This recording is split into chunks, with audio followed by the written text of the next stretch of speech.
বাংলাদেশের অন্যতম স্বনামধন্য ব্যক্তি মিজানুর রহমান আজহারী ভাই, তিনি বাংলাদেশে যখন তাফসির মাহফিলে বাধাপ্রাপ্ত হলেন, তার বাধা দেওয়ার একটাই কারণ, বাংলাদেশে তিনি যখন যে মাহফিলে যেতেন হাজার হাজার লক্ষ লক্ষ যুবক ভাইরা তার ফ্যান হয়ে গিয়েছিল। কোরআনের আলোচনাগুলো এত মনোমুগ্ধকর বিষয় তিনি উপস্থাপন করতেন, এত মিষ্টি ভাষায় উপস্থাপন করতেন যে মানুষ কোরআনের আলোচনা শোনার জন্য পাগল পারা হয়ে যেত। প্রত্যেক বাড়িতে সন্তানরা বলতে থাকতো, আমি মিজানুর রহমান আজহারীর মতো হতে চাই। দীর্ঘ প্রায় 5 বছর তিনি দেশে ঢুকতে পারেন নাই, আপনারা তার আলোচনা শোনার সুযোগ পান নাই। প্রত্যেকে আশা হতো ছিলেন যে তিনি কবে দেশে ফিরবেন, কিন্তু দেশে তো নিরাপত্তা ছিল না।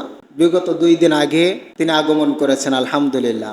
তিনি আপনাদের মাঝে আবারও কোরআনে কথা বলবেন, ইসলামের কথাগুলো তুলে ধরবেন। আমরা সকলে ওনার জন্য দোয়া করি, আল্লাহ তাআলা যেন ওনার এই কণ্ঠকে মৃত্যুর আগ পর্যন্ত যেন কোরআনের হক কথাগুলো বলার ব্যাপারে মানুষদেরকে যেন সুন্দরভাবে যেন উপস্থাপন করে শোনাতে পারেন। সকলে বলে আমিন।